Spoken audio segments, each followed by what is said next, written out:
Vous écoutez les Jobbers, puis aujourd'hui, c'est un épisode spécial.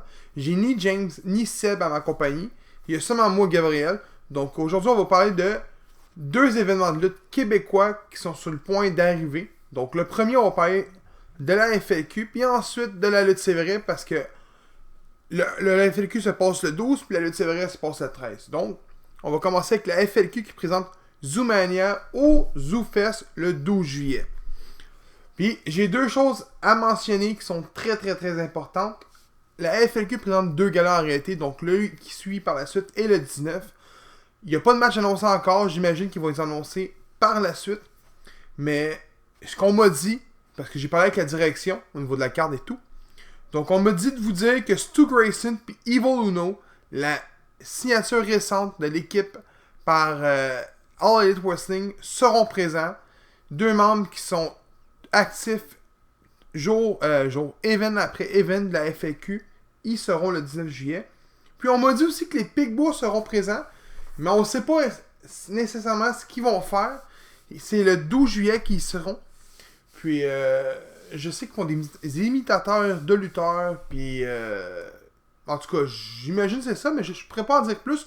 J'en sais pas moi non plus. Donc, premier combat, on va parler de Tyler Turris qui va affronter Carter Mason. Ça va être un match qui va être quand même assez... qui m'attire vraiment tout court. Mason et Turris sont de la même grosseur, même grandeur. Les deux sont athlétiques. Donc j'ai très hâte de voir ça pour vrai. Mais mon choix il va du côté de Mason. Qu'est-ce que j'ai vu les deux derniers matchs que moi j'ai vu lutter Mason? C'était des matchs pas 5 étoiles, mais quasiment. C'est un lutteur qui est athlétique dans un ring. Puis pour moi, Mason, ça a été une des découvertes de l'année. Deuxième combat, Kevin Blanchard affronte JC Champagne. Donc, je sais que Blanchard est champion dans d'autres fédérations, mais mon choix est avec JC Champagne. JC Champagne qui est un quand même assez bon lutteur. Je l'ai vu très rarement. Par contre, j'aime le fait que JC Champagne, on l'a jamais vu au sein de la FLQ. En tout cas, moi, depuis le retour de 5-4, je l'ai pas vu dans un ring de lutte de la FLQ. Donc, j'ai hâte de voir ça. Mais mon choix avec Champagne. Troisième combat. Jody Treat versus Sébastien Suave. Donc, le champion Open Challenge, Open Class plutôt, de la FLQ affronte Jody Treat dans un match intergender. Donc, je sais pas si le titre est en jeu. J'ai oublié de le demander. S'il est ou il l'est pas, mon choix ne changerait pas. J'y vais avec Suave. Suave défend sa ceinture, peu importe. C'est mon choix depuis le début. On sait tous que souvent je choisis Suave. Je suis un fan des Pillars, fait que ça vient peut-être balancer le tout. Mais je trouve que Suave, c'est un lutteur qui est complet. À Smash, on peut le voir à Fight Network souvent. C'est un excellent lutteur. Donc, on passe au prochain combat. René Dupré affronte Benjamin Tool. Ça, c'était dur. On a parlé au podcast qu'on avait fait avec Jason Petitclerc. Tool est un excellent lutteur, il est complet.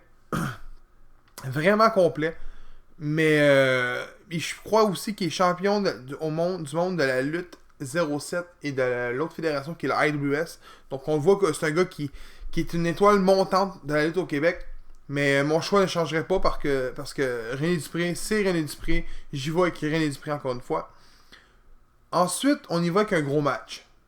Les Tabarnak de Team affrontent les Pillars pour la les Strap FLQ Tag Team Championship. Mais il y a de quoi qui vient se balancer un peu avec le tout. C'est que ça se passe dans un TLC. Donc, coup de chaise, des briseurs de table, des sauts de l'échelle ou des coups d'échelle en plein dans le front, peu importe, name it. Il va y avoir de l'action, il va y avoir des coups, il va y avoir des gros moments. Si t'as pas manqué ce combat-là pour vrai, pis ça fait longtemps que TDT veulent les champions dans un ring depuis qu'ils l'ont perdu au Bain Mathieu. Ils reveulent leur strap. Puis ma prédiction, il va être Tabarnak de Team parce que je crois que la Tabarnak de Team va aller rechercher leur titre avec un méchant bon combat. Puis, le dernier combat de cette soirée-là, c'est James Stone affronte Frankie the Mobster. Donc, honnêtement, je peux pas y aller. j'ai vu les combats de Jameson auparavant. Je trouve que c'est quand même un très bon lutteur. J'adorais ses combats avec à l'extrême à l'époque, qui était avec c'était quoi encore le team? Heavy Metal Chaos, quand il était champion par équipe de la FLQ. Mais Frankie, c'est Frankie encore une fois. C'est un lutteur qui se donne à 100% dans un ring. C'est toute une pièce d'homme. Il est massif. Il fait des grosses prises. Puis moi, j'aime bien ça, les grosses prises. On s'entend. Donc, j'y vais avec Frankie. Frankie sort de là victorieux. C'est ma prédiction. Donc, c'est ce qui était pour la FLQ. On va y aller à cette heure pour la lutte, c'est vrai. Donc, la lutte, c'est vrai présente Summer Show le 13 juillet. Je ne sais pas si j'ai mentionné au début pour la FLQ, c'était le 12 juillet. Là, on y va avec Summer Show, présenté par la FLQ, qui est le 13 juillet à l'Épiphanie. Donc, on a 2 combats en section VIP, qui est El Jamito versus Diablero the Third. On va l'appeler The Third, ok? Honnêtement, c'est 2 lutteurs que je n'ai jamais vu lutter. Je pourrais pas commenter le match.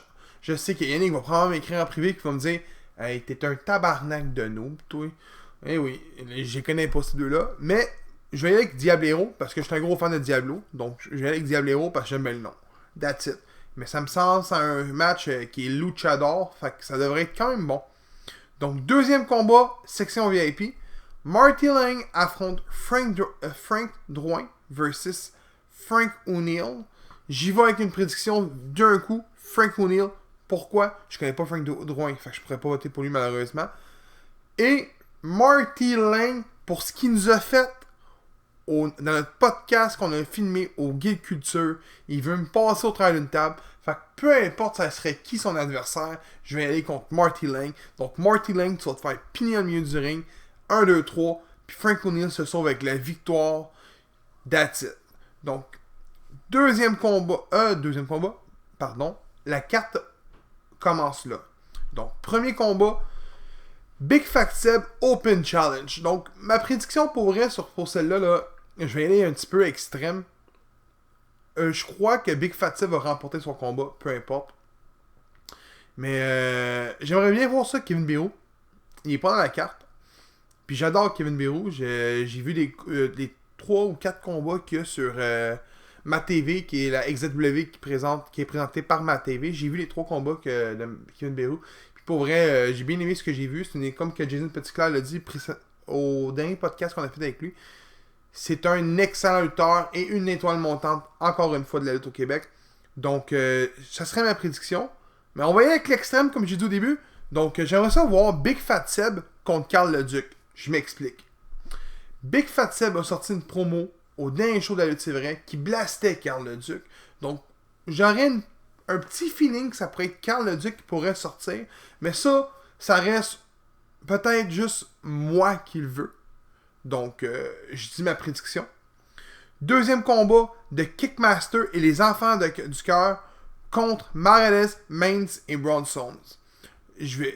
Désolé si je l'ai dit mal, là. On s'entend que j'essaie de suivre beaucoup la lutte au Québec.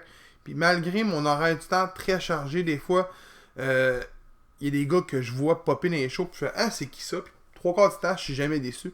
Donc, on va y aller simplement avec mon boys de Kickmasters. Je connais pas les enfants du cœur encore une fois, fait que je vais pouvoir les rencontrer dans un ring tout court, voir de quoi qu'ils ont de l'air, puis vous en parler par la suite.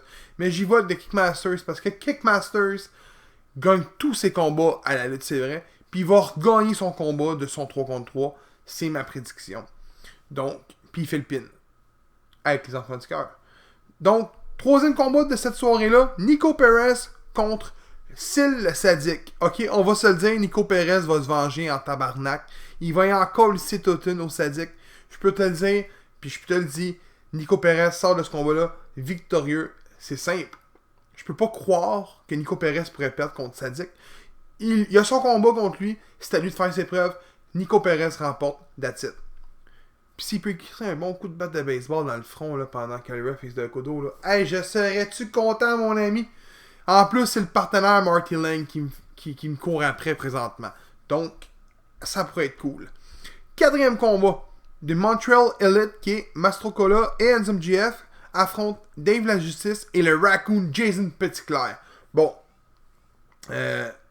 honnêtement, j'aurais comme pas le choix de dire Jason Petitclerc puis Dave la Justice parce que normalement, Dave la Justice, comme que Jason l'a dit, mentionné aussi, ça fait 3 fois que je dis ça, mais c'est vrai ce qu'il a dit. Il a dit les vraies choses. Jason Petitclerc l'avait dit. Dave la Justice est aussi une étoile montante au Québec. C'est un excellent lutteur dans un ring de lutte.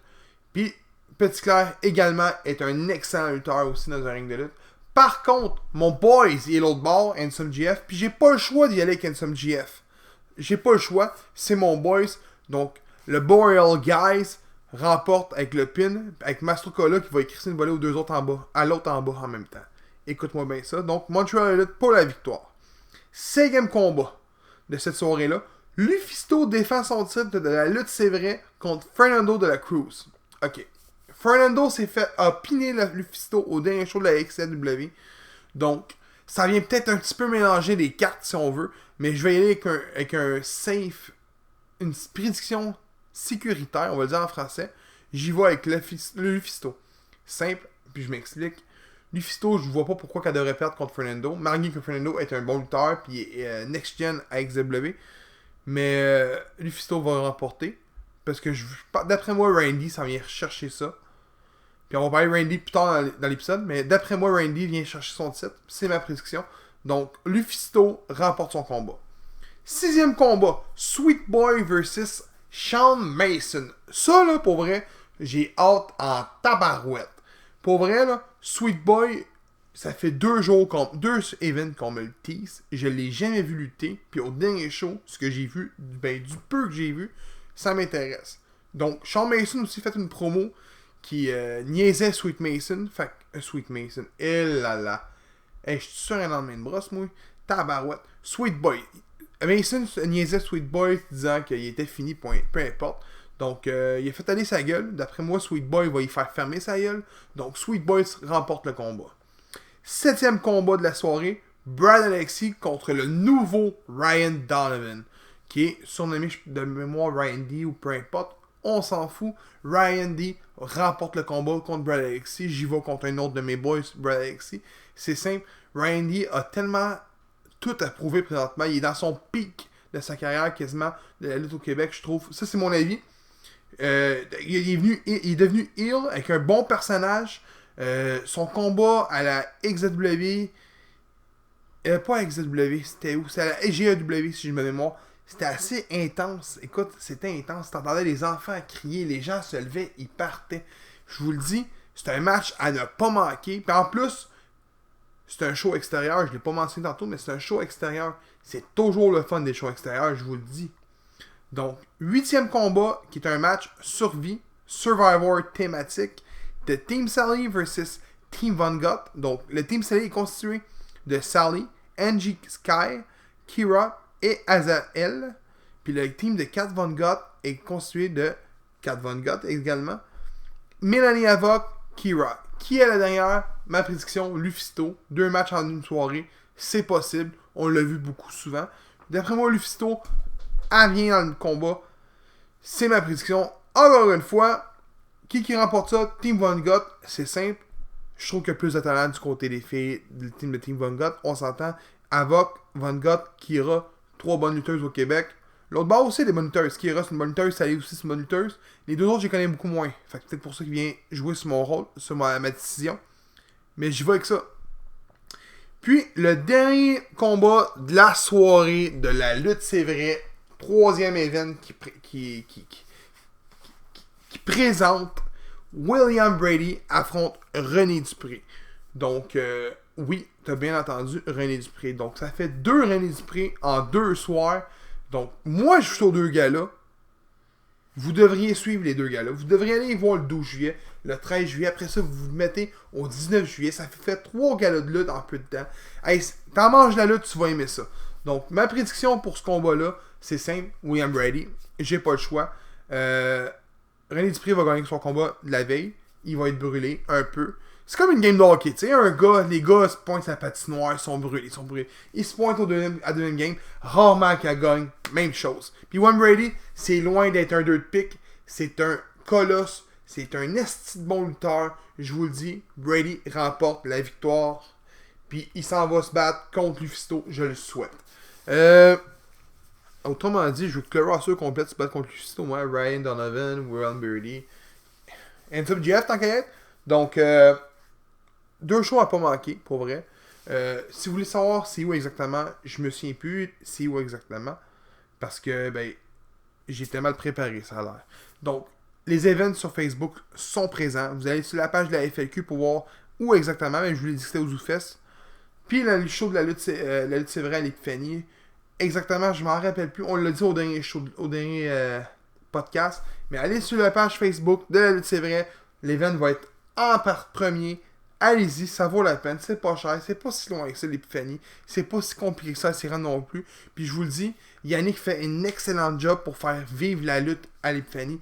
Puis il réussit parce que c'est sold out. C'est full à craquer à tous les fois. Puis c'est des très bonnes expériences de lutte. Puis même le maire de la ville se pointe au show de lutte parce que là-bas, c'est gros, là. Tu sais, je vous le dis, la lutte, c'est vrai, monte de show en show. Puis je vous le dis, d'ici à la fin de l'année, la lutte, c'est vrai, dans ma tête à moi, dans mon opinion, puis dans mon cœur à moi, va être une bonne fédération au Québec. Une des plus grandes au Québec. Elle s'en vient, là. C'est dans mon cœur, là. Anyway, je suis le propriétaire de la lutte, c'est vrai. J'ai mon chandail à Twitch de Joe quasiment. Donc, je vous dis merci de m'avoir écouté. Puis on se voit au show de lutte, ceux qui se pointent. Sinon, vous manquez un bon show. À la prochaine.